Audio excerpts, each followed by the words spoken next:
మా అమ్మాయి పెద్ద మనిషి అయింది. ఈయనండి పిల్లలు, మా అమ్మాయి పెద్ద మనిషి అయింది, ఈరోజు ఫంక్షన్ ఉంది, మీరు కుటుంబ సమేతంగా వచ్చి భోజనం చేయమంటారు. జరిగే విషయాలే చెబుతున్నా మీకు. అందరూ మీరు భోజనం చేస్తామా లేదా? నా కుమారుని పెళ్లి చేసుకుంటున్నా, నేను గ్రాండ్గా చేస్తున్నా, ఘనంగా చేసుకుంటున్నాను.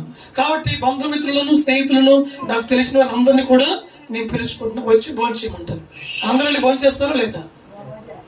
దేవుని బిడ్డలారా, మరణించిన ఇంటి దగ్గర నుండి వచ్చి నీకు ఆ మాట చెప్పి వెళ్ళాలంటే ఎందుకు వచ్చావు అనే పాయింట్ నీకు కలుగుతుంది. అవునా?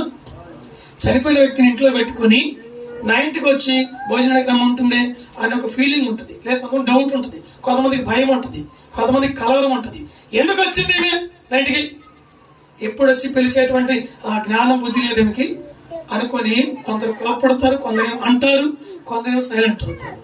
వాక్యం అంటుంది, ప్రలాపించుతున్న వారి ఇంటికి వెళ్ళిపోయి వారితో మాట్లాడి వారు ఇచ్చిన టీయో కాఫీ తీసుకొని అక్కడ కాసేపు కూర్చొని వారిని ఓదార్చి ఇంటికి రా, అప్పుడు దేవుడు దీవిస్తాడు నిన్ను.